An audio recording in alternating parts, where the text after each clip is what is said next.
warm good morning to everyone. I would like to thank each one of you for joining us today for the first parallel technical session titled Overlap Between Social Protection and Financial Inclusion, Emerging Trends and Opportunities. I'm very happy to introduce a very well represented panel with Ms. Beni Chug, Manager Dwara Trust, moderating the session, joined by panelist Mr. A.P. Hota, former Managing Director, NPCI, Ms. Sakina Dhorjiwala, Researcher, LibTech India, and Mr. Utkarsh Vijay, Senior Manager, Samagra. We also have with us Ms. Aishwarya Narayan and Mr. Lakshay Narang, who will be doing a brief presentation before we begin the session. So over to you, Aishwarya and Lakshay. Thank you, Priyamada. Good morning, everyone. I'm delighted to be a part of today's session. I'm Lakshay Narang, and I work in the Future of Finance initiative at Dwara Research. Dwara Research is an independent, non-partisan, not-for-profit research institution.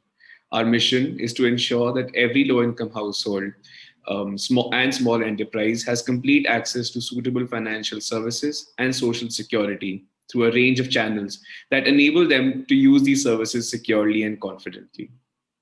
Today, I am here with my colleague Aishwarya Narayan from the Social Protection Initiative at Dwara Research to talk about social protection tech platforms that are being built to deliver social protection benefits in India. These platforms represent the latest wave of digitization in social protection delivery systems. And the reason this policy movement is important and merits a presentation here today is because it brings with it opportunities for financial service providers to participate in social protection delivery. The digital platforms are being built to speak to already existing digital infrastructure, such as India Stack and Aadhaar. In addition, they are also being designed to allow third-party service providers, such as financial service providers, to plug into the social protection ecosystem and develop new and innovative services and products to promote financial inclusion at the last mile. Through this presentation, we will focus on the role of financial service providers can play in social protection. The presentation is divided into 4 sections, and I shall present the first 2 sections where I will first talk about the need of digitization in social protection delivery, following which I will provide you with an overview of the digitization process in India and introduce the concept of open digital ecosystems for social protection. After which I will unpack this concept into its components, processes, and also highlight the points where financial service providers can enter and add value in the ecosystem. My colleague Aishwarya would then present the latter 2 sections where she would delve deeper into the potential opportunities for financial service providers. She will also set out the risks that may arise and provide desirable features for open digital ecosystems for social protection and to mitigate the risks. So we will start by talking about the need for digitization of social protection in India. Traditionally, in order to avail their social protection benefits, beneficiaries had to physically go to various government departments where they would fill out registration forms, provide documents to prove their identity and eligibility, then wait for weeks for their applications to be verified, and then receive their benefits by visiting the department again. In case beneficiaries are eligible for more than one social protection program, they would have to visit the different government departments and go through the same process again. This meant that beneficiaries spent considerable time and effort to receive their benefits. On the other hand, administrators received thousands of applications, which they had to physically verify without access to up-to-date information and ensure that benefits are delivered to the actual person. All government departments providing social protection benefits carried out almost similar processes for delivering such benefits, but did not share this information with each other. This created a lot of inefficiencies of time and cost for administrators to deliver social protection benefits as well. This spawned the first wave of digitization of public service delivery in India. During this time, departments started to digitize some of their processes and also started to build digital records. This was followed by the second wave, wherein government departments achieved end-to-end digitization of processes and also of records. However, these digital systems were still fragmented. For example, there existed different government department portals that provided services, but these portals were not interoperable, which means that they did not speak to each other. In the next slide, you can see that under traditional models of social protection delivery, beneficiaries had fragmented front-end interfaces with different government departments. You can see that beneficiaries are submitting the same information in all departments for accessing multiple social protection schemes. The processes at the back end for each department are also similar. Even though these interactions were now digital, they were still informational silos. What I mean by this is that departments were not sharing information between each other and were still performing the same functions. This led to duplication of efforts for beneficiaries and duplication of processes for administrators. It also limited the capacity of departments to generate and utilize real-time and up-to-date information about beneficiaries and share it among themselves to reap benefits of economies of scale and scope. Lack of real-time information significantly inhibited the administrators' ability to deliver relief in emergency situations, as was evident in the COVID-19 pandemic and the following lockdown. However, the third wave of digitization brought with it a digital ecosystems approach, which is also known as platformization or social protection services.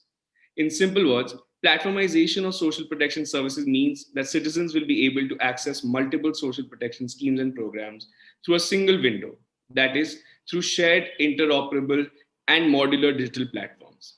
For example, in order to apply for social protection schemes in Haryana, beneficiaries only need to log into Antyodaya Saral platform, which aggregates mostly all the social protection schemes offered by various Haryana government departments. It provides access to over 500 schemes and services to citizens through a unified front-end interface. Similar to the front end, the platform also has an integrated back-end interface for administrators and service providers. The platform was built to ensure that citizens can track their applications and benefits at every stage of the delivery chain. Furthermore, the platform enables administrators to generate and utilize real-time data on the performance of various components and stakeholders in the ecosystem for improving the performance of the platform. Antyodaya Saral subsumes all the common processes performed by separate government departments to deliver social protection benefits and is powered by a shared database. This database, that is the Parivar Pehchan Patra or the Family Information Data Repository, holds all the necessary information pertaining to beneficiaries that would help government departments to verify and authenticate beneficiaries' identity, their financial address, and and eligibility for various programs instantly. As you can see from the map, there are many such systems just like Antyodaya Saral that are being built across the country. Antyodaya Saral, however, is one of the most sophisticated systems out there. Since we are talking about platformization, the reality is that there exists an entire spectrum of digitization of tech systems in India, where some systems are still riding the second wave of digitization and still have fragmented systems, but many are moving towards sophisticated digital platforms for delivering social protection benefits. The idea, the idea of platformization of public services in general is not new and has been in the works for quite some time. It was introduced by the Ministry of Electronics and Information Technology as GovTech 3.0 or National Open Digital Ecosystems, NODES for short. Some of the examples of actual nodes are National Digital Health Ecosystem and the Indian Digital Ecosystem for Agriculture, both of which are under construction. We refer to the open digital ecosystems for delivering social protection benefit as SPODEs. However, the question still remains as to what are these SPODEs, and let's find out. SPODEs are an orchestra of entities and processes, both digital and otherwise, that are conducted by specialized digital components. When I say an orchestra of entities, I mean that SPODs host a diverse set of stakeholders such as citizens, government agencies, third-party service providers, last-mile connectors like common service centers, and banking correspondents, and now also financial service providers. In terms of processes, typically a social protection delivery chain includes processes represented in the figure with an overarching process of grievance redressal. If we zoom in, you would be able to see that each of these processes is capable of interacting with diverse set of stakeholders. Through our work, we have the opportunity of thinking about the governance principles of such systems with so many processes and diverse stakeholders, and we have come up with those principles that are there on the slide. My colleague Aishwarya would delve deeper into these later. Now, coming to the processes that constitute an SPODE, there are 6 processes hosted by SPODs in general, and this graph represents them all. Process 1 is called identification and enrollment of beneficiaries. What happens here is that once beneficiaries log into the digital platform and initiate their application, their information is verified and authenticated by the database that underlies the SPODE. And as I had mentioned earlier, both the registry and the citizen facing digital platform are interoperable. That facilitates this exchange of information instantly.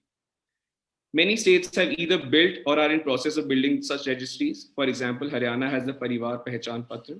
Tamil Nadu is building the state family database. Similar registries are under construction in Odisha and Kerala as well. As you can see, the green diamond on the graph represents grievance redressal. That means citizens can lodge complaints during this process in case they have any problems applying for the social protection scheme. Process 2 pertains to the processing of application at the back end, between and within government departments. Through the administrator facing interface of the platform, government functionaries are able to manage the entire ecosystem. They can process application, they can initiate payments, and also deal with grievances. Sorry. And process 3 includes payment systems that are integrated to the SPODE to facilitate transfer of funds to the beneficiary's bank account. Integration with DBT architecture is one of the ways in which such cash transfers happen. Once the money reaches the beneficiary's bank account, then process 4 comes to light, which is delivery of benefits. Here we have offline architecture that supports and enables last mile connectivity of SPODs to the beneficiaries. These include some entities such as banking correspondents, common service centers, or cash out points that ensure money is transferred from the beneficiary's bank account is delivered to the beneficiary's hands. For in-kind benefits, process 5 lights up. This is where all public and private entities plug into the SPODE through service provider interface of the digital platform to deliver in-kind benefits. And as I had mentioned earlier, grievance redressal works simultaneously across all processes to ensure accountability of the entire ecosystem. And more on this later. Now that we have seen the components and the processes involved in an SPODE, it is now time to see the entry points for financial service providers in the same. Our work here has showed that there are many use cases for financial service providers in an SPODE. Given these 5 processes, we understand that financial service providers can participate in the SPODE in 4 of these processes are represented by the golden stars in the diagram. As one of the main objectives of open digital ecosystems in general is to allow entities to plug into the ecosystem to develop new and innovative products and services, the same is true for SPODEs as well. Financial service providers can plug into the ecosystem using APIs to do the same. For example, EkaCare, a private healthcare platform, allows citizens to create their health IDs under the National Digital Health Ecosystem through their platform, effectively helping the health open digital ecosystem in its process 1, which is identification and enrollment. There are multiple services that are allowed using APIs under the health ODE, and the same can be made possible under SPODE. Even in payments, we already know that payment banks, payment service providers, payment gateway providers, among others, have been participating in delivering benefits to citizens. In delivery of benefits, financial service providers can help beneficiaries access funds in remote areas through their offline agent networks who connect beneficiaries to the cash out points. For service provisioning, insurance companies are often empaneled to provide benefits of insurance schemes that are started by governments. Hence, there are plenty of opportunities for financial service providers to participate in social protection open digital ecosystems. I would now like to invite Aishwarya to take it from here.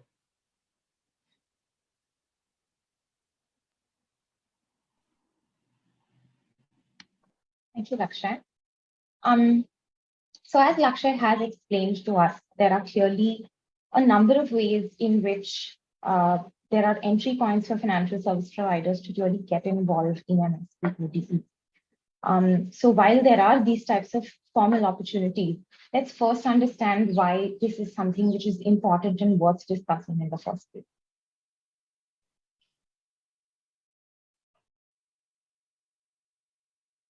Now, our point of view here is that there are very much mutually realizable benefits for both financial service providers and the beneficiaries of social protection both. And this is something that is very much enabled by the ecosystem setup. Now, the ecosystem that we refer to, right, the SPODE, is very much built usually with a focus towards tech openness and with its components being very modular in nature, which means that an FSP can really just plug into social protection delivery in a way which was just not possible in the past when social protection delivery was designed in a much more fragmented manner. So for example, the ecosystem may go ahead and identify specific processes that would be served quite well with the involvement of FSPs. So for instance, they might decide to design APIs or sign MOUs with private FSPs for the purpose of data sharing. And they might identify that let's say the process of enrollment into a scheme or enrollment into an SPODE would be served well by that particular type of interaction. We see here that this is a very intentional focus on value creation and on innovation. And in that way, FSPs can really get involved in a previously unexplored space. Now, what here are the benefits for FSPs? I think is the first question that we kind of want to answer. And I think the answer to that is FSPs are really able to serve a new consumer segment, right? They're able to serve those who are typically excluded and really specialize in those niche segments of the customer base. For instance, farmers, those below the poverty line, those who are working in the unorganized sector, whom earlier the FSP would have not been able to serve. So it really opens up a new consumer segment. And this is really happening because FSPs are now part of this ecosystem, right? The data flows which are generated as part of that open digital ecosystem really serve as a very good entry point or as a very good base to understand the segments better and really specialize in the type of financial products that would be required for that particular niche segment. Moving on is that the FSP is also able to provide services which are very relatable to the citizen themselves, right? And so when I say this, if an FSP is, let's say, involved in the process of onboarding someone into a scheme, what we believe happens is that that service which is being provided, right, is something which is very relatable to the citizen. And the citizen may otherwise not find that the FSP or by extension, the product that they are actually offering is something which is really relatable or relevant to them. And participating in the SPODE is something that can really change that. Very much related to this is the fact that FSPs are also able to connect with their customers at a very localized and regional level. And the reason for this is that SPODEs are often at the state level, right? And the services which are offered are often those which are provided by the state level government.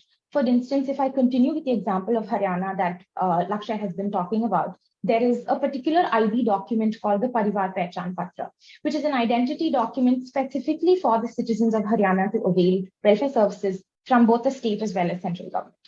And so for a customer to actually be able to see that service provided to them through an FSP means that they're able to now relate to that business in a very personalized manner.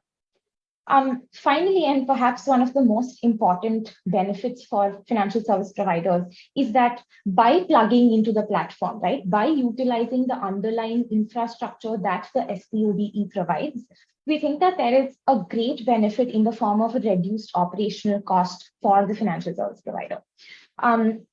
Assuming that an FSP were operating independent of the platform, right? They were participating in any of these services, but independent of the ecosystem. Then the costs that may be involved in identifying and understanding this type of a very niche customer segment is really quite high, right? So those costs of loan origination, costs of onboarding, all of those fall because the initial groundwork is really done already by the SPODE, and the FSP is really able to plug into the ecosystem and rely on all the existing data and all the existing any of the existing infrastructure which they are really permitted to kind of utilize.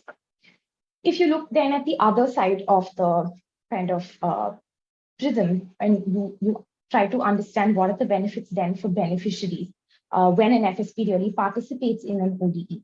And the first is, of course, that the beneficiary is able to access formal financial services, right? So if you think about the beneficiaries of social protection, very often we're talking about people who are below poverty line, who are, say, working in the unorganized sector, or maybe do not have a very stable income, right? And for that particular segment of folks, the access to formal finance is actually quite limited.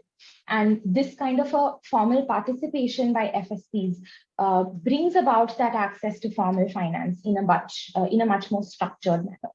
And so we know that some efforts already exist to make something like this happen, right? But those are mainly endorsed by government, and those products are fairly like templatized in nature, and there is not much of innovation that is really going on, right? But the involvement of FSPs can really change that. And these target groups will benefit greatly from formal financial services. It's in fact a much safer option for them, especially given that their alternate options may be in the form of informal lenders or even digital lenders, which we know have proven to be quite exploitative in the past. Now, given that these providers are actually specializing in this particular user base, what happens is their innovations are likely to be quite suitable for these beneficiaries, right? Because of the greater volume of information that the FSP is likely to have because of plugging into the SPODE, it's likely that these innovations are going to be quite suitable for this section of people. And we think that it's something that will happen because of the kind of hyper-local like connection which is actually happening with the target base. So I think these two kind of benefits for the FSP, for the beneficiary, are quite easy for us to understand. But there is a kind of higher level value creation here as well, and that is for the ecosystem at large, right? And one is in the form of adaptive social protection. And what that means is that when the social protection delivery is really complemented by other value-added services that the FSP may be able to provide, what happens is that the social protection itself becomes something which is much more adaptive, right? It's able to respond to shocks in real time. So with the help of a suite of financial services that are offered by FSP, BPL users can really tide unanticipated shocks, for instance, the pandemic, for instance, let's say a climate shock, right? And this is something that can lead to greater financial resilience. And here we mean that basically the ability to withstand sudden losses of income or sudden losses of assets. And we know that this is something which is actually evolving. There is evidence to support this from Kenya. All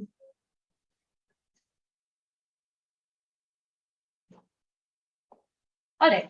So if I can quickly start taking you here through a couple of the real places where there's potential for financial service providers to be involved in certain processes within the ecosystem. I'll start with enrollment services, right? So the first opportunity we identify is for financial service providers to facilitate access to welfare schemes and really be involved with that application and onboarding process.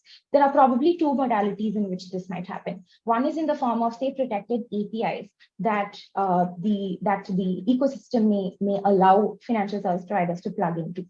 The second is to enable something like an assisted access module, right? So a platform that the FSP's customer representative may use on behalf of the citizen to enter some of their information and really help them onboard into a scheme or into an ecosystem itself, right? The benefits of doing something like this are that social protection can benefit greatly from FSPs using their platform to provide these types of services. And that's basically because it speaks to a wider availability and a wider visibility of social protection schemes. On the other hand, FSPs are again expanding their ambit of products that are offered, fostering greater trust in their customer base. And we think these are all benefits that really create a lot of value. A quick example for this is that of CoWIN, right? And CoWIN is an ecosystem that we are likely to be quite familiar with. What the CoWIN ecosystem did was that it put out certain guidelines for API usage, and that allowed private actors to provide multiple services, such as vaccine search and registration services. Paytm and InfaCare were some of these providers, but there was interest generated amongst other private service providers as well. So, of course, a quick caveat, while CoWIN is not social protection per se, right? Strictly speaking, it did deliver a very crucial service at a very great scale, and that's quite similar to the nature of social protection in general. And Cohen is indeed a great example of an ODE. So this comparison is something which is, does stand. Moving then to the kind of second area, the second example of where a financial service provider can really get involved is that of payment service provision, right? Of course, this particular group is probably quite familiar with the role of payments banks in the welfare delivery chain. We know, of course, that the RBI's primary motivation for introducing payments banks in India came from a place of a prevalent lack of access to cash out modalities and to prevalent financial illiteracy, right? And the use case for payment banks at the nexus of social protection and financial inclusion is also that is something which is fairly well understood. Now, in the past, these banks have helped the government immensely in implementing government welfare schemes, transfer schemes, subsidies in various sectors. Where the value creation comes from the ecosystem itself is that because of the large volume of data that is generated, and that is, of course, with the required agreements, etc., is shared with payments banks. What could happen is that the use of analytics on this data could really enhance the merchant's ability to cross-sell third-party products offered either by the bank or by other providers to existing customers. And that really increases the potential revenue, and it increases the opportunity to further customize products and services that are being offered, right? So Fino is a player that has been in this space for some time, and most recently the RBI approval has come through for the Paytm Payments Bank as well.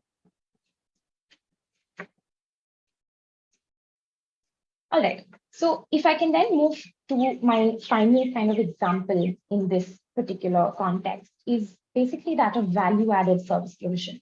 So far, all the spaces that I have told you have been very much the FSP being involved in kind of assisting or making stronger a particular process involved in social protection delivery specifically, right? But here I'm going to talk a little bit about value-added services that may be provided. And a value-added service is something which is not related to that social protection delivery chain specifically, but is very much social protection adjacent and is very much targeted towards the beneficiaries of social protection themselves. So I'm going to tell you a bit about the Kashi or Cash over Internet project that was floated back in August of 2020. It was a planned DBT-based lending project. It had some endorsement from Niti Aayog, from the Prime Ministerial Office. It's basically a small ticket lending program to borrowers who are very much bottom of the pyramid, right? So street vendors, laborers, etc., all of whom are likely to be recipients of social protection. And what the project would do is that it would enable the beneficiaries of direct benefit transfers to borrow against DBT payments which are due to them, right? And those loans would be disbursed through the existing network of micro ATMs, of POS devices, which are very much the primary cash out modalities for DBT payments in India. Now, the benefits from this are that probably for the citizen, they are receiving a very low cost, zero touch lending kind of situation, right? It eliminates the need for intermediaries. It eliminates the need to kind of approach informal sources for credit, right? And most importantly, it actually eliminates the need for burdensome collateral, which is a very high barrier point for these citizens to really kind of obtain formal credit, right? And of course, for FSPs is that it's able to expand that customer base, and it solves the typical information asymmetry issue because the financial service provider now has greater visibility of a short stream of payments into the citizen's bank account, right? Now, while this project has not really been implemented yet, there is some policy push towards it, and we see that as a key indicator of where things are headed. Okay, so while we have kind of understood where these points of potential value creation are, it is of course important for us to kind of to see whether there are cases of such involvement really going wrong, right? There is a need for some amount of caution in having this conversation in the first place. And an example, a case study that I'd like to bring to you and put in front of this crowd today is that of South Africa. And what basically happened in South Africa was that back in 2012, the South African Social Security Agency, or SASSA, contracted Cash Paymaster Services, which is a private FSP, to design a national payments and registration system to deliver social grants to beneficiaries. For a bit of context, in South Africa, the grant system is one of the most important components of social protection, right? So it's basically an unconditional cash transfer to those in old age, to those who are widows, etc., etc. It's a very main source of income for almost, I think, a quarter of their population. So you really see where the crucial nature of this exercise comes from. So what CPS was to do is that they would enroll welfare grant beneficiaries, issue them a biometric-enabled smart card, as well as a basic bank account, right? Now, the beneficiary experience here is quite telling. They experienced quite a number of inconveniences on their side. One was the very irregular and unauthorized debit deductions from the beneficiary's grant accounts.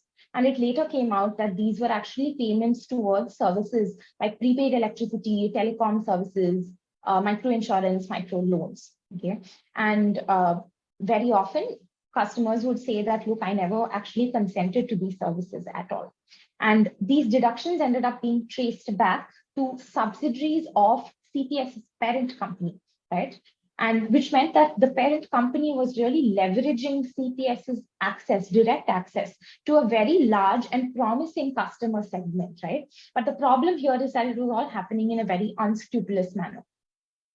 The second is in the credit products that were being offered to these beneficiaries, right, for lending against the social grants. There was a very, very high interest rates, right, exorbitant interest rates, right? And citizens ended up being quite unaware of these interest rates, which meant that sometimes their grant balances would even fall into negative, right? And this is something that was later identified as quite a predatory practice because citizens were quite unaware of the terms of the loan when they were really taking it on. And finally is that when CPS really activated certain local retailers as payment points, beneficiaries started complaining that these retailers were encouraging them or requiring them in some cases to spend a certain percentage of their grant amount at the store, right? Which left citizens quite unhappy because they were unable to decide where they wanted to spend their money, and they were being forced to spend it at the cash out point itself. So very quickly, this move of contracting out the payment system was actually designed to address concerns about the efficiency of payments and the high levels of fraud into the grant distribution process. Right now, if you quickly note, these are the same concerns for which there is this kind of shift to ODE-based social protection delivery as well, right? Because we are trying to move towards systems which are more efficient, which are able to kind of plug certain gaps, plug certain leakages as well. And for that reason, we see this example as particularly important, and it points us towards the need to establish certain rules of engagement to protect all the parties who are really involved. So I'll just move towards the kind of end of the presentation and tell you a little bit about what we think the rules of the game should be and what these rules of engagement should really look like. Now, we do know, of course, that in the shift to ecosystem-based delivery, right, there are certain risks that come up for citizens, for the recipients of social protection. And some of these are, of course, due to the large volumes of data that are generated through the ecosystem, right? There is, of course, a data protection consideration because there is now more data being collected from the citizen, and there is more interoperability of that data across government departments. So there may be requisite rules which are required to kind of make those protections required.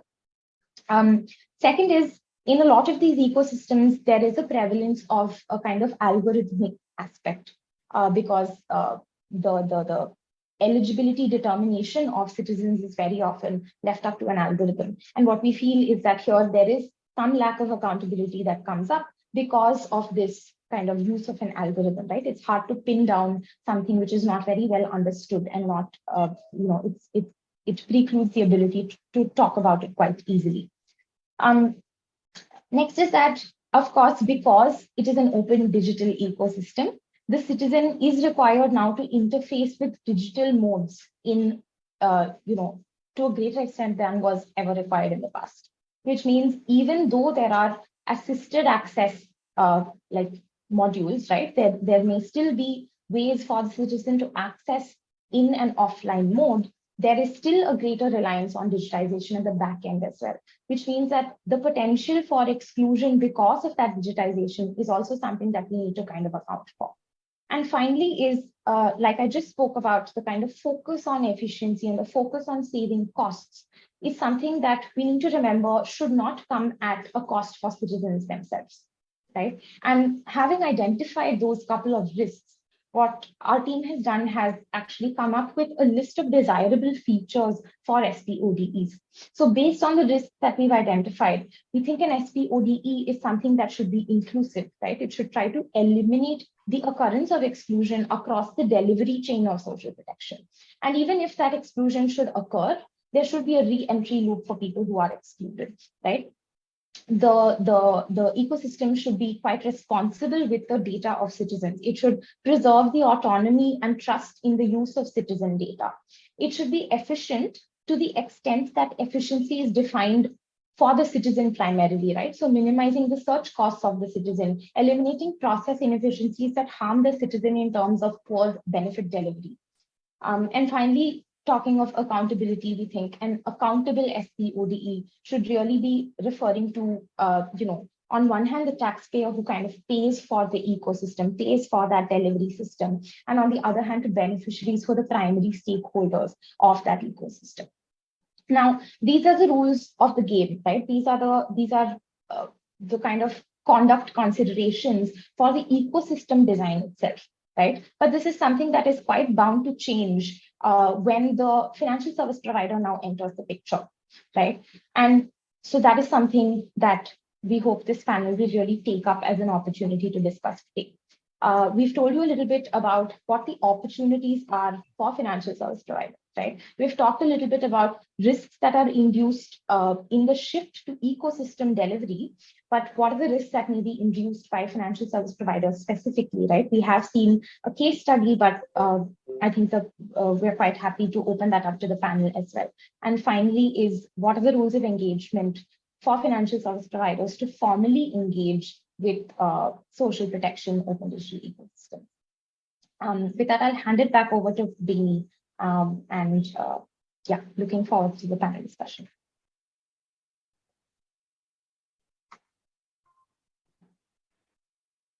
Thanks, Aishwarya. Thanks, Lakshmi. That was truly the coming together of two worlds, I suppose, one from social protection and one from financial inclusion. And on that note, I welcome my very illustrious panel. To set the context of this panel, I just want to the way this panel would be organized is I'll leave some 2 minutes for myself for opening remarks, and then we'll move on to opening remarks for each of our panelists. And then the three big themes that this presentation has really left for us, which is what are the opportunities that financial service providers bring to the table in terms of social protection? What are the risks that financial service providers themselves face or could induce for the beneficiaries? And then what are some governance frameworks that we need to keep in mind when we invite financial service providers into social protection? So these are the three themes, and I'm sure my panelists come with rich expertise and will have a lot to add along the way. Quickly introducing myself. Good morning, everybody. I'm Beanie Chok. I head the research at Future of Finance Initiative at Dwara Research. The genesis of this panel was as such that we wanted to focus on adaptive social protection this time around. And it's obviously being very informed by the COVID pandemic. So the COVID pandemic kind of triggered a covariate shock, which kind of had ripples across the economy. By now, estimates suggest that about 230 million people receded into poverty. To kind of give some contrast, it took us about 10 years from 2006 to 2016 to uplift to 70 million people out of poverty. So this economic shock may have, hopefully only temporarily, but may have undone much of the gains that we made in terms of poverty alleviation between 2006 and 2016.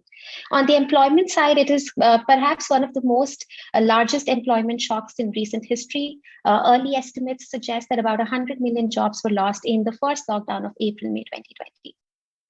What this meant was that the government until now had been thinking of graduating these individuals who were employed in above poverty line into perhaps higher levels of income. And for that, the financial inclusion apparatus was the pathway. But overnight, what this meant was, from financial inclusion, the policy imperative was bringing them into the fold of social protection, because suddenly there was loss of employment and there was mass impoverishment.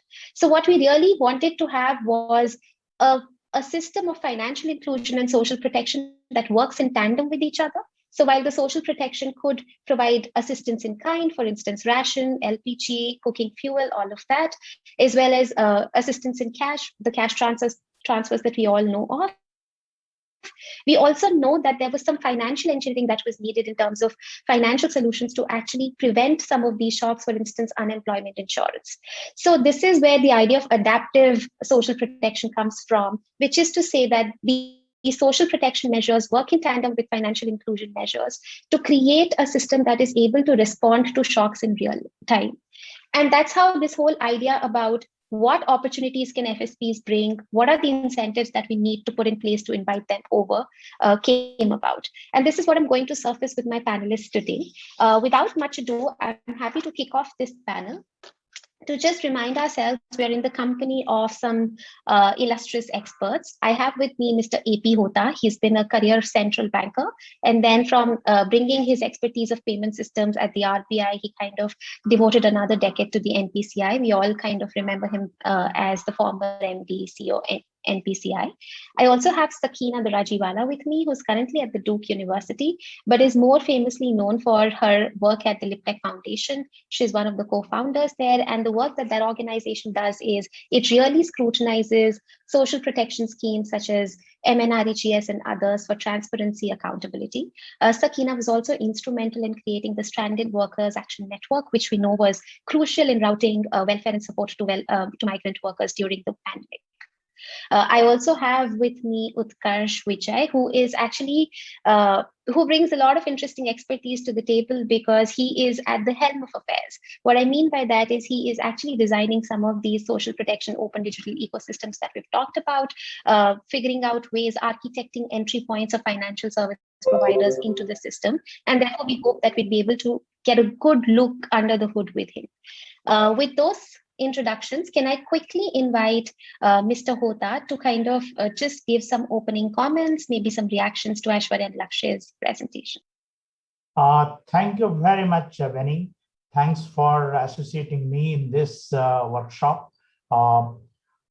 Financial inclusion has been a priority agenda for all national governments and the central banks world over, not just in India. And post-pandemic or during this pandemic, there has been a heightened attention to these issues. One thing that the central banks and the governments are proud about during this COVID that functioned very efficiently is the delivery of payment services, particularly social benefit payments to the people. It worked extremely well, like telecommunication or electricity or water, and the payment systems functioned as efficient as like that. And this payment system has become a very important part of financial inclusion. Today in India, for financial inclusion, all basic policies are in place.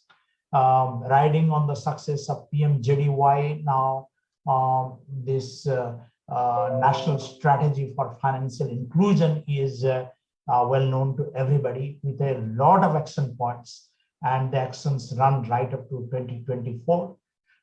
The recently announced financial inclusion index has also come, and index gives the measures of progress in financial inclusion from 2017 till date. And the latest data, the financial inclusion index data as in March 2021 has also been published, in terms of access, usage, and the quality. Indexes are in place, policies are in place, and now the governments are also quite sensitized that while the financial system is well geared in an open architecture with Aadhaar, UPI stack, and KYC stack, access is no longer the issue so far as the opening of bank accounts is concerned. Now it has to be seen, now the work is also at a tremendous pace as to how the whole bouquet of financial products, not just saving, bank account and savings and remittance, but also credit, insurance, pension is also in an open way. So the open architectures are coming up in lending as well. So how can these social protection measures in the government side, they do not, or the various government departments which are geared for livelihood improvement and develop the country, making ease of living, not just in finance, but in health, housing, education, skill development, all kinds of activities that makes life worth living or improvement in the society, how they can also go into the open stack. So the open digital ecosystems, ODE, and social protection, that and financial inclusion in the financial field, how they can operate in a seamless manner, so the citizen can get access to all services in an open way. So one of the slides, that a beautiful presentation was made in the how the citizen on a single window service for all services from the government, all services from the financial system can get. That if we can really work out, I suppose India can lead the globe in the way the financial inclusion takes place. I'm not a fan of these days people are talking, like cryptocurrency, CBDC, etc. would be used for financial inclusion. That is just a fashion. I suppose the way we have developed the system in India during last 5-7 years in the digital financial inclusion, that is the best model to go. We are well on track. We should, there would always be challenges, but and there would always be gaps. This is the part of the development. We should have trust, and everybody should work together. So we are well on track. That is my initial comments. Thank you. Okay, thanks, sir. I do want to bookmark a few comments that you made here that the access problem is solved, but from where we sit, I think usage is a problem that we continue to solve for, and maybe more can be done there. Also, I want to follow up with you on some questions on payment structures and how there was an initial lag to kind of keep up with the load surge suddenly in the pandemic, and what steps have been taken to bolster that infrastructure. I'll come back to those questions, but I just want to quickly open it up to other panelists as well. Sakina, if I can turn to you. Then, I mean, we're hearing kind of mixed evidence on how social protection is performing. To kind of just put some numbers that I have with me, it says that about, PMJDY accounts about 80% of individuals have to women. So I think that's kind of a good enabler. But what we also then understand is this is a study that was published by Rohini Pandey, and my source is the Yale Economic Group Center. And from there, what we're understanding is about 55% women, low-income women or intended beneficiaries still do not have access to PMJDY. Ration card, if you were to kind of tether benefits to ration card, then you'd again kind of exclude about 21% women beneficiaries. So how do we reconcile? What is the state of social protection in India really at the last mile? Some quick thoughts, please. Thanks, Benny, for the question, and Aishwarya and Lakshay for a good presentation. It's always good to lay the framework out at the onset, and Mr. Hota also for your comments. I think I'll start with an example of a woman who I met around the same time last year in Jharkhand. This was in one of the blocks in Jharkhand, and she is an old woman who, over 65 years of age, who was essentially unlettered. She couldn't read or write, and she was a pension beneficiary, and basically survived on that meager pension, but also did some amount of MG and REGA work, and that's the context in which I met this. Her name was Rumi Devi. So now Rumi Devi hadn't been receiving her pension or her NREGA payments for some time, and when we met her, she raised this concern with us. So we said, okay, let's have a look what's happening, especially with her NREGA payments. And when we looked at it, all of her records of her work were visible, but all of her payments had been rejected, or basically the payments had failed. And on the website, it showed as the reason was inactive Aadhaar. And she said, I've gone to the administration for NREGA, I've gone to the office for the pensions, I've gone to the bank, I've gone to the Aadhaar enrollment center, even which was not even in her village, which was several kilometers away in the block. And she spent extensive amount of time and money in order to do this. And they were unable to resolve her problem. So we went with her to the bank, and we sat, the bankers were kind enough to spare some time after working hours, because during working hours, there was such a rush of people that they couldn't really investigate what the problem is. They said, we kept checking in our system, but her Aadhaar has been linked to her bank account. We just can't figure out what's going wrong. Anyway, after that, long story short, we took about 2.5 hours time from the bankers after working hours. They sat patiently with us and figured out that, there were 2 Aadhaars being linked to the same account, and therefore one had been deseeded. One was somebody else's Aadhaar, probably by the same name, in the same village. So all of the demographics were matching. And her Aadhaar had been delinked from that. The modalities aside, the point I'm trying to make is that one is that she was a beneficiary, or rather those were her rights. I wouldn't even say that they were benefits that she was receiving, but rights by law, and the wages for the work that she had done. She had to visit multiple agencies. So just having an Aadhaar card wasn't sufficient, or just having a bank account wasn't sufficient for her. She had to have a job card. She had to have a pension ID. She had to have a Aadhaar. She had to have her Aadhaar linked with the bank. She had to have her Aadhaar mapped in NPCI correctly. And she had to, of course, have an operational bank account for all of this to function. So the idea of, one point isn't really, it's questionable, to say the least. The other is that with so many agencies involved, when you go to the NREGA office, they said, we fed the data inside into the system. What more can we do? And to some extent, that's correct, right? They did what their job was. But the onus of finding out where the problem lies was completely on this lady. Thirdly, grievance redress, which you have pointed out several times in your chart.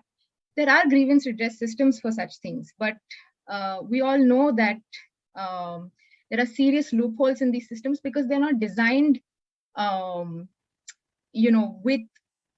the last and most vulnerable person in mind. The system is just so inaccessible to people like her.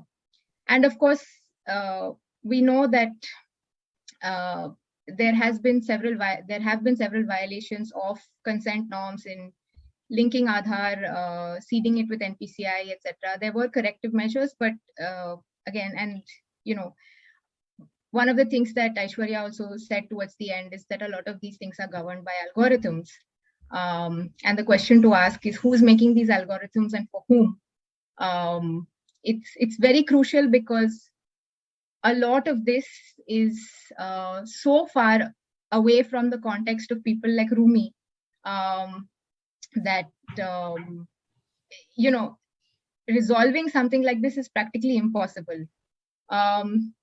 Just to take that to a more system level, the issue of inactive Aadhaar, which was still prevalent in 2020, was raised by an activist in Jharkhand, and a right to information request was filed by him to UIDAI saying, we don't understand what this is. So UIDAI forwarded the RTI request to Ministry of Rural Development saying inactive, that's the agency which is using the system, so they'll be able to respond. MORD sent that to state government of Jharkhand Rural Development Department saying that RDD Jharkhand is the one responsible. Finally, RDD Jharkhand sent a response back to this activist saying that this infrastructure MIS is designed by MORD, so please refer to MORD. Again, the point is that even at what's happening to Rumi at a very, very local level was actually also happening at a very large scale system level. And so I don't mean to sound very pessimistic about digitization. There are definitely merits and there are definitely ways in which we have to explore this, but I think there is room for a lot of caution. And merely by sort of stating principles, we're not going to get to that point. That has to be legalized. That has to be all of the sort of agencies involved have to be accountable to the spirit of the original law, which is the social protection in itself, and not just accountability about transparency or data privacy. It has to be accountability to the spirit of the actual social protection law. And I think finally also that what you said, Benny, that it took 10 years to get 270 million people out of poverty. I may be getting the numbers slightly botched up, but it took one pandemic to bring them back down. So that is evidence of where our social protection is. We've made great strides in financial inclusion. We've made great strides in social protection as well. But we also need to understand the fragility of the entire system. And COVID does give us good indicators to say that despite the strides that we've made, it takes only a few months of a pandemic, to push people back into vulnerability. So I'll stop at that and we can discuss more later. Yeah, thanks, Sakina. I think Sakina raises a few questions that are definitely up for discussion, including algorithmic accountability, including accountability systems. What are you really accountable for? And the whole cohesiveness. It's one thing to plan for it on paper and completely other to execute it. And I think at that stage, I want to bring in Utkarsh. So Utkarsh, is there a probability that the systems that you're designing of SPODEs would be more sympathetic and more agile towards someone like a Rumi Devi? Like, what are the design improvements that are happening infrastructure-wise? Or what is the kind of infrastructure that we need to make sure that these slips through the cracks don't really happen?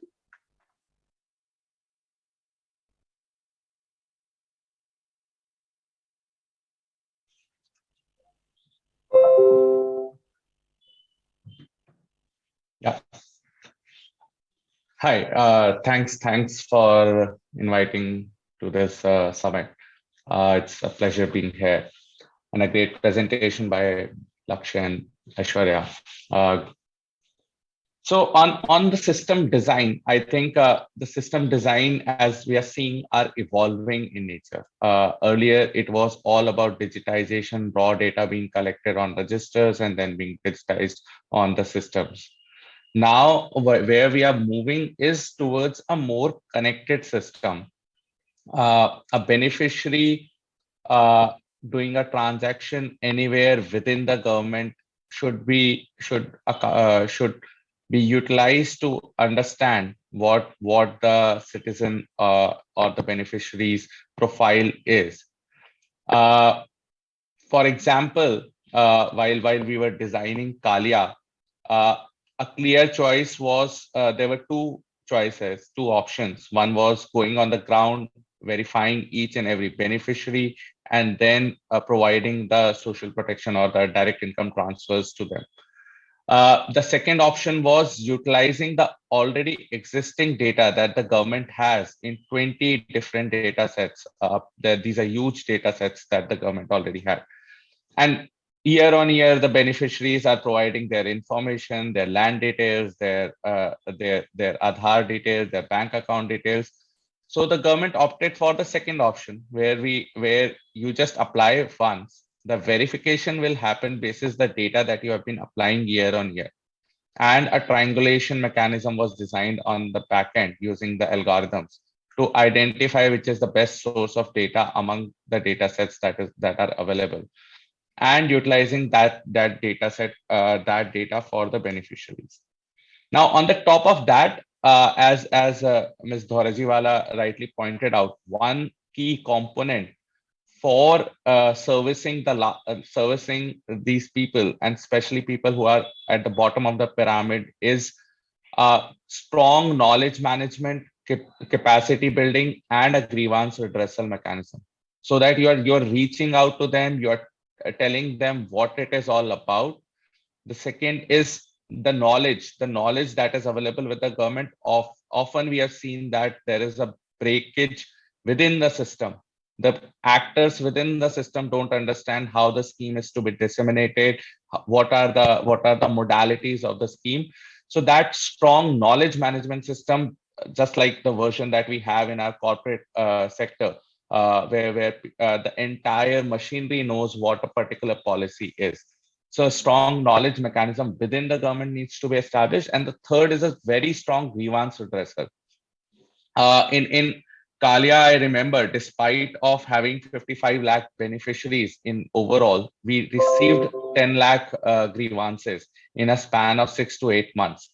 Now, our role over there was to quickly dispose of these grievances, and also to provide the backdated subsidies to the farmers who have been left out. Similar example, and I think Lakshya spoke about Antoday Saral. Antoday Saral was not only about providing one single platform to the citizen. There were a couple of peripheral systems that I would like to mention. One was the knowledge management system, which was nothing but a portal where everyone can log in, or it was also available in public domain. You can access all the information in as user-centric, citizen-centric manner as possible, to make everyone aware of what are the benefits that they would be getting, what is the process, and what should they expect from the government officials. The second was the Antoday Saral call center, almost 100-seater call center, which was made efficient to answer all such kind of grievances and queries. And on the back end of this call center was a full-blown grievance redressal mechanism, where the tickets, just like in a typical call center, in a corporate call center, the tickets were being assigned to the officials, and then they were resolving them. One key thing especially in the grievance redressal thing that I would like to point out is the KPIs or SLAs defined for these officials to respond. If only designing a grievance redressal and just keeping it for the sake of optics is not sufficient. You need to define a clear-cut timelines in which they have to respond, and if they are not responding, they have to be penalized for that as well. So it's not only about designing the system, it's also about how these systems are implemented within the government to bring about the accountability as well as the user centricity or citizen centricity that we want. Yeah. Okay, so what I'm hearing is that basically tech can also be used to hold people accountable if it's baked in at the right time and at the time of designing. That's one view. I want to kind of contrast these two views towards the end of the panel. I'll come back to this question once more, but I want to quickly turn to the topic of discussion today, that what value do financial service providers bring to the table? Ashwarya had a very interesting example on her slide, which was of the Kashi scheme, which was to say that can SPODEs act as platforms to lend to direct benefit transfer beneficiaries? And we haven't seen a lot of movement on that scheme in the public domain yet. Maybe it's still underway. But Utkarsh, are you seeing this in your work? Is this becoming a value-added service that SPODEs want to provide? And can you just kind of give us a quick view on how that's shaping up? Yeah. So in my experience, again, from the data that the government has, the kind of reach that the government has as a system, definitely the FSPs would want to. The government is keen to provide the services or these data, create systems which FSPs can access to and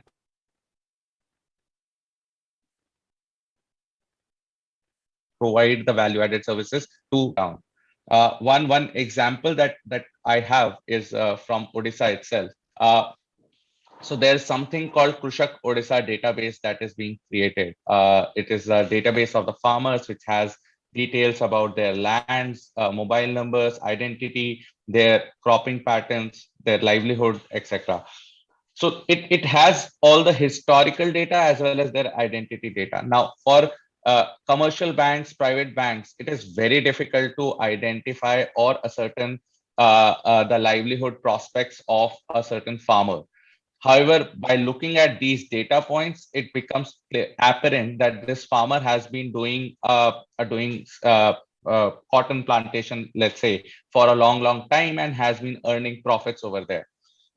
Now, the government, we are helping the government in designing this OD, this system as a form of OD, so that FSPs, the credit agency, the credit providers, not only the commercial and private banks, but the new age tech startups which are into agriculture credit can plug into the system, can access the information for the farmer, it's kind of an alternate credit scoring algorithm that is being made available for them. They can access this, they can take it back and provide the services to provide the credit services or other kind of products that they have to the farmers. Now, this improves the accessibility for the farmers, moves farmers from informal lending to formal lending, also breaks the ceiling in form of currently what we have been seeing is CIBIL scores as the criteria for providing loans or credit to the farmers, whereas these people, these farmers are moving from informal to formal sector. They might not have very good or good standing in CIBIL. So it is solving for that particular need as well. So I think I have a follow-up question for Mr. Hota and then for Sakina. For Mr. Hota, the question is that it sounds very interesting that there are alternative lenders who would plug into a social protection tech platform and then offer loans to DBTs. But does that also kind of remind you of some incentives that we need to put in place for these people to begin with? Like, what's the financial service provider's experience of, providing social protection in the past? I know on our pre-call we talked about the interest subvention scheme and how there are delays there, and some pipeline needs to be cleared before we can make it inviting enough for financial service providers to look at these opportunities carefully. So just want to invite your comments on what are the incentives needed to invite FSPs to make use of this opportunity. In fact, the incentives that the financial service providers are looking for are the availability of the open digital ecosystem, the OD itself. Means to get the data. Just now, the explanations or the information that Utkarsh gives that in Odisha, the CRUSAC database is now available on API call by the bank financial service provider. That's a very good news. In fact, I was not aware. Possibly many digital lenders are not aware. They would have approached by now, and this is a very good news. The same way, the various developments which are taking place in the development schemes of all the state governments or central governments, if the databases are available on API call through the broad infrastructure like account aggregators. Now the account aggregator systems has already come, and that itself is the first real example of the open banking. See, the open financial system.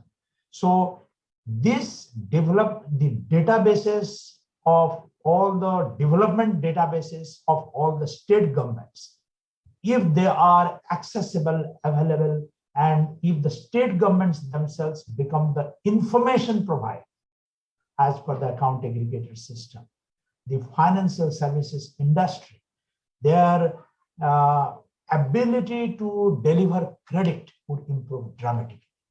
Now in the financial inclusion space, access is no longer an issue, although there is still some issue, as Shakina also pointed out. Really, there are areas where people have not got accounts, and as in the presentation somewhere, and as you also pointed out, there are access issues, but they would get addressed. That is not a big issue. Really, the way now it is getting steamrolled.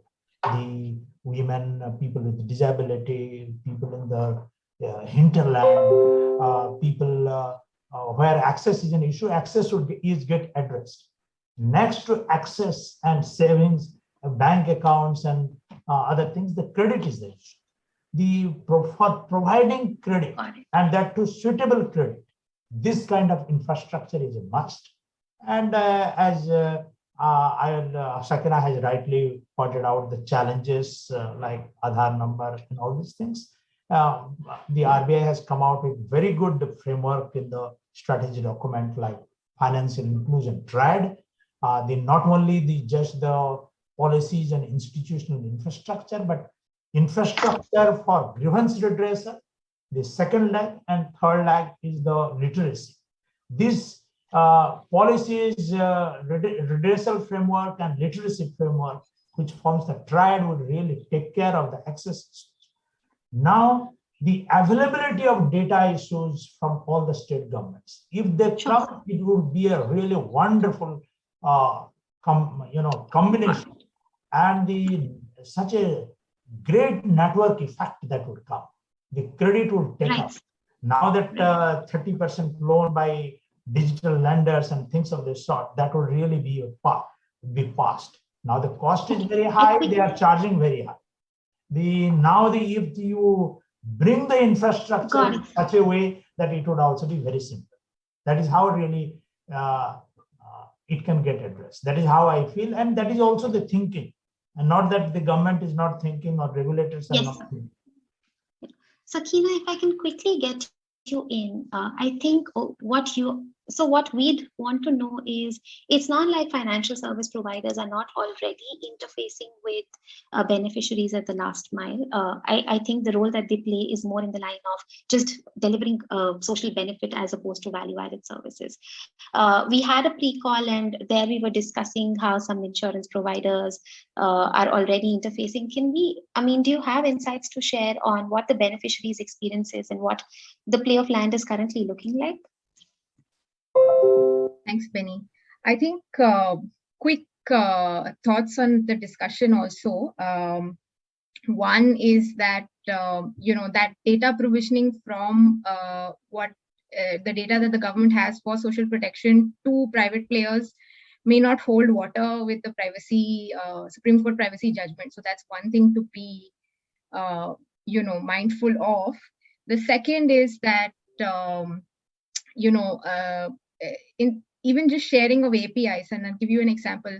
For instance, the API for the NREGA MIS hasn't been shared with several state governments who have asked for it because the central government wants to protect that data. So sharing it with private agencies, if you're not sharing it with state governments who are in the first place providing that data to you itself, would be again violations, serious violations. Subject to the DPA framework, means a consent framework architecture. If it, there are ways to really do it, and I suppose they are exercising. The government is exercising on this issue and RBI.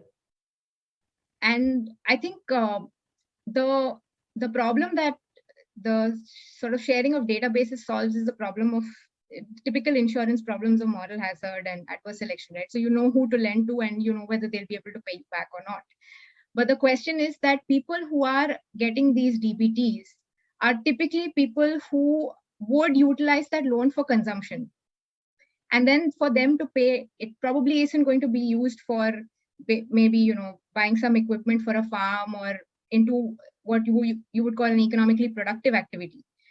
So that's also an important thing, that if you are using this this audience, you would also have to be mindful that they're probably using this for consumption.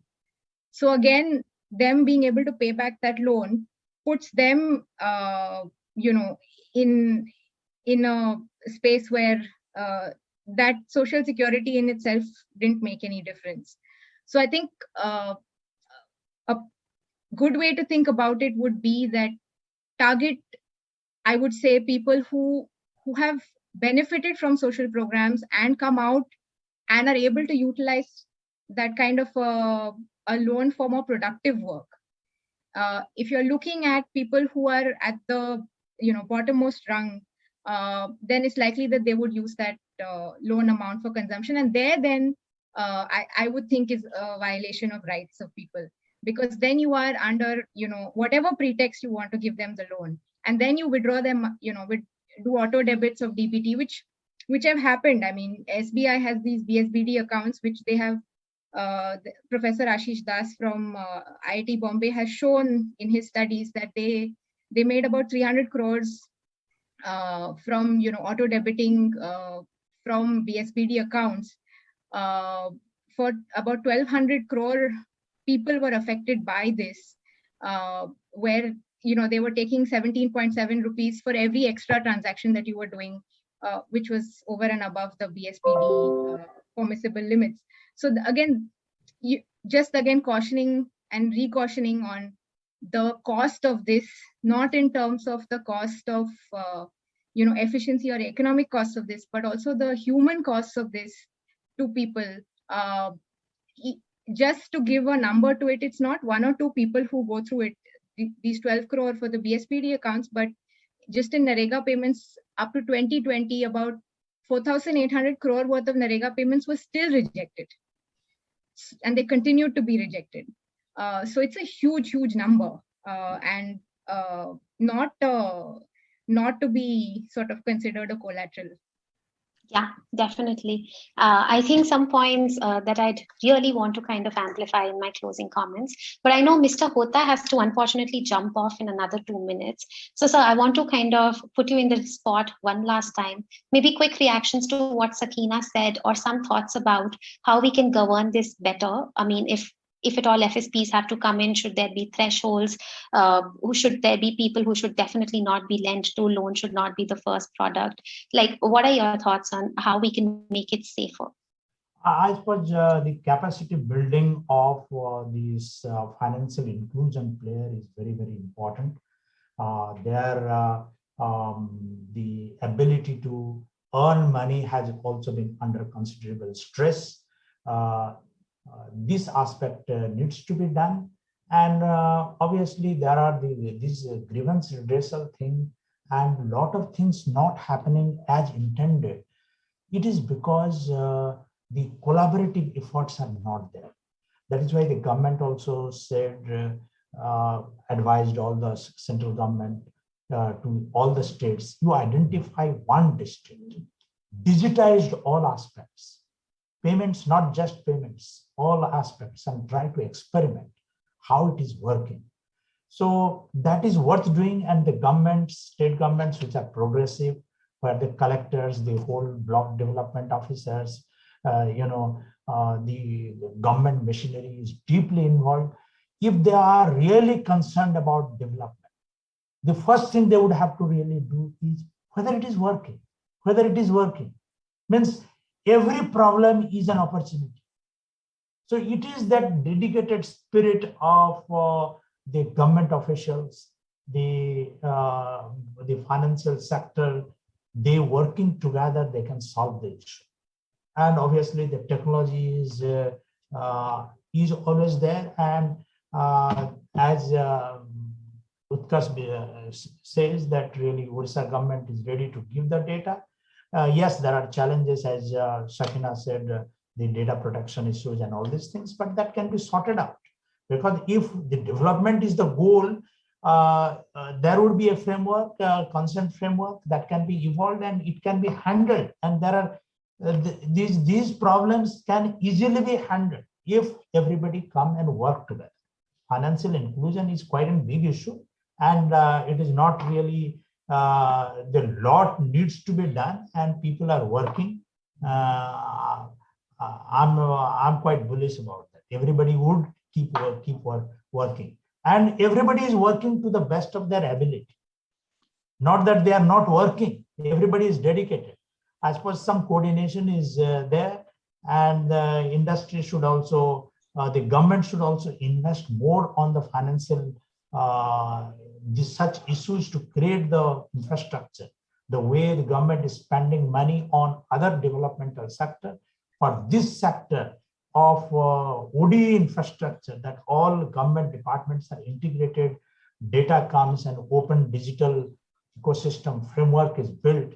This is for the growth of the country. If the country has to prosper, the bottom pyramid has to be strengthened with institutional infrastructure, policy infrastructure, and these very grievance redressal literacy. The literacy has to do. So financial inclusion triad and the whole mechanism which is in place, more and more work. A lot of work needs to be, a lot have been done, but a lot more needs to be. This is all that I would like to say. Okay. Yes. I can see my organizers backstage and giving me time.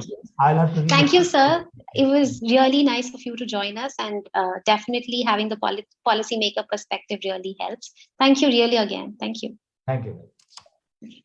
I think, Utkarsh, I just want to take this conversation from where also Sakina left, which is that there are these issues of data protection that we cannot wish away. And for two reasons. One is whatever the law might say, but there is an undergoing study at the Future of Finance Initiative at Dwara Research, which looks at privacy attitudes of people. And we see that the privacy attitudes reflect an internal purpose limitation. So people are not very comfortable for data which was collected for one purpose to be used by another. And it's coming out in our regressions pretty clearly. So there's, and it's a 2,700 household, low income household study. So I think there's some way to say that the law, what the law is saying is really just kind of materializing people's internal preferences. So whatever we've seen so far is unfortunately by the means of consent, which is taken like it's not baked into this design of the system, but they'd be given some complicated forms, most likely to people who may not even be able to read, and those forms are pretty complicated. Like we all know the problems of consent. None of us understand consent. So people with limitations of literacy and digital literacy, it's even harder. And we've seen it in the past that people have kind of signed on consent forms, misplaced their benefits. They went into another account which was open on the kind of unintentional consent. That's one part of the story, and we know that consent is an imperfect tool.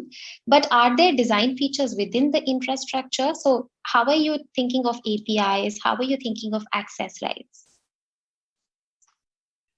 Yeah, so Benny, very, very important question in the times that we are living in. Privacy, especially for us, is very important, and it is becoming more and more important for every structure of the society. Now, from the systems perspective, there is a concept called privacy by design. So your system is designed in such a way that nobody can tamper with the system. four things that I would like to highlight while designing such a system should be taken care of is one is you should have an open data standard. The FSP or the service partner should know what data you would be sharing, and there should be a contract between the government and the service provider. The second, the most important one is uh, storing the data in the form of registries, which is not accessible to anyone except the system administrator, and that too at a very high level. The third one is anonymization. The data cannot be shared with the service providers uh, by identifying the beneficiaries. Most of it, like 90% of the use cases would be solved if the data is anonymized and shared with the service providers. And it should be stored in that manner as well. The fourth one is confirmation to data protection laws. We are still coming up with our own policies. That is the fourth one. And on top of it, there should be a consent layer. And consent layer should be such that once the consent is given, you should be able to take back the consent as well. In the systems that we have seen right now, once we press that I agree button, it's done for life. You cannot take it back anytime in your lifetime. So that's very important. And right now we are designing multiple such systems. So Samagra, my firm, is one involved in the system that we are designing for Government of Odisha. The other one is for the Education Ministry of Education. There is something called National Digital Education Architecture. One primary block of that architecture is consent. So we have been actively involved in designing the system with consent, so that because the future that is envisioned for India is a lot of private partners will be involved who would be providing their services to the students and teachers. So it is very important that, let's say in future, a private company A, if they have access to the data for the student should be able to pull back the data at any point in time that they want. So that's the kind of architecture that we need for adhering to the privacy rules and laws. Sakina, I can spare about a minute and a half for quick reactions, and then we'll have to close. Thanks, Benny. I think I'll just sum up with some points that we had also thought about in terms of more so from the perspective of beneficiaries who are, and I would say people who are rights holders and not just beneficiaries. I think, there has to be transparency at all sorts of levels. So if I'm giving you all my information, I need to know how you're using my information. And if I want access to my information at any point in time, I should be able to get it. Just a small example is if I want to know which bank accounts my Aadhaar is linked to and where my money is going, that should be made available to me in a form that's accessible to me, in a language that I understand, without having to go to 10 departments and, using technical language around it. The second is in terms of, accountability of several agencies that are there. It has to be in tandem with, like I said, the spirit of the original program. And when there are, new systems being introduced, you don't do away with the old ones right away. So you have those systems for people to access and use when, the others don't work. The third being questions about failure rates and things like that. They are bound to happen in any new system. But the thing is that the rights holder shouldn't lose out on their rights just because that system failed. So you have alternate systems, but you also have proactive grievance redressal, not just retrospective grievance redressal, but proactively seeking feedback from rights holders. And I think finally, in any of these systems, I think it's really important that including the failure rates, including what what systems the government has instituted, that be published, that be put out openly, again, in languages that are meaningful, even for bankers and financial service providers themselves, so that they know how the systems are evolving, what they need to do in order to resolve problems as and when they arise at the last mile itself. So I think broadly, if these few things are taken care of, then it's basically like a do no harm principle, that whenever you're instituting something else, you don't make things worse off than they already are, at the bare minimum. Yeah, I think I'd stop at that. Thanks, Penny. Right. Priyamada, if I have your blessings, can I take another minute to just wrap this? Okay, great. Thank you so much, Sakina, Utkarsh, also for Mr. Kota, also Ashwarya and Lakshay, great presentation. I think what I want to say is the 4 principles that Dwara seems to have uncovered in their kind of governance of SPODEs, which are inclusivity, accountability, efficiency, and responsibility of data, equally apply to any financial service provider who is also operating or playing on that system. That's the big takeaway. So the financial service provider should be cautious of, accessibility constraints, should be cautious of using data in a way that upholds privacy, also using algorithms that are auditable, explainable, and that have been tested on a pilot big enough to make sure that they don't really go and have unintended consequences. So it seems that those principles apply.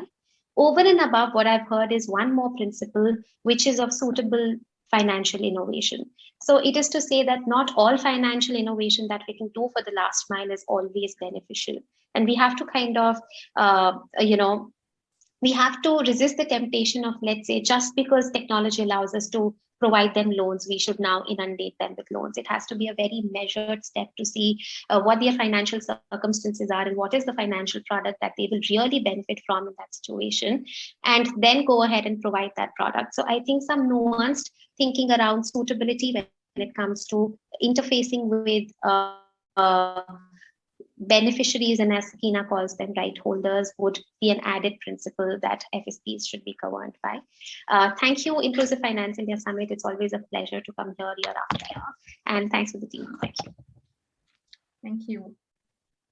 Thank you. Thank you so much, Benny, and thank you, panelists, for this very interesting and insightful session. I'm sure everybody who's logged in will go back with some new learnings. And I would also like to thank everybody who's logged in for this session. We have around 330 users who've logged in for this session. So thank you, everybody. With this, we come to an end, and we will be reconvening for our next session at 10:45, which is a very special TED Talk on creating ecosystems to drive fintech and innovation lessons from Malaysia. So I would request everybody to please log in again. Thank you. Thank you.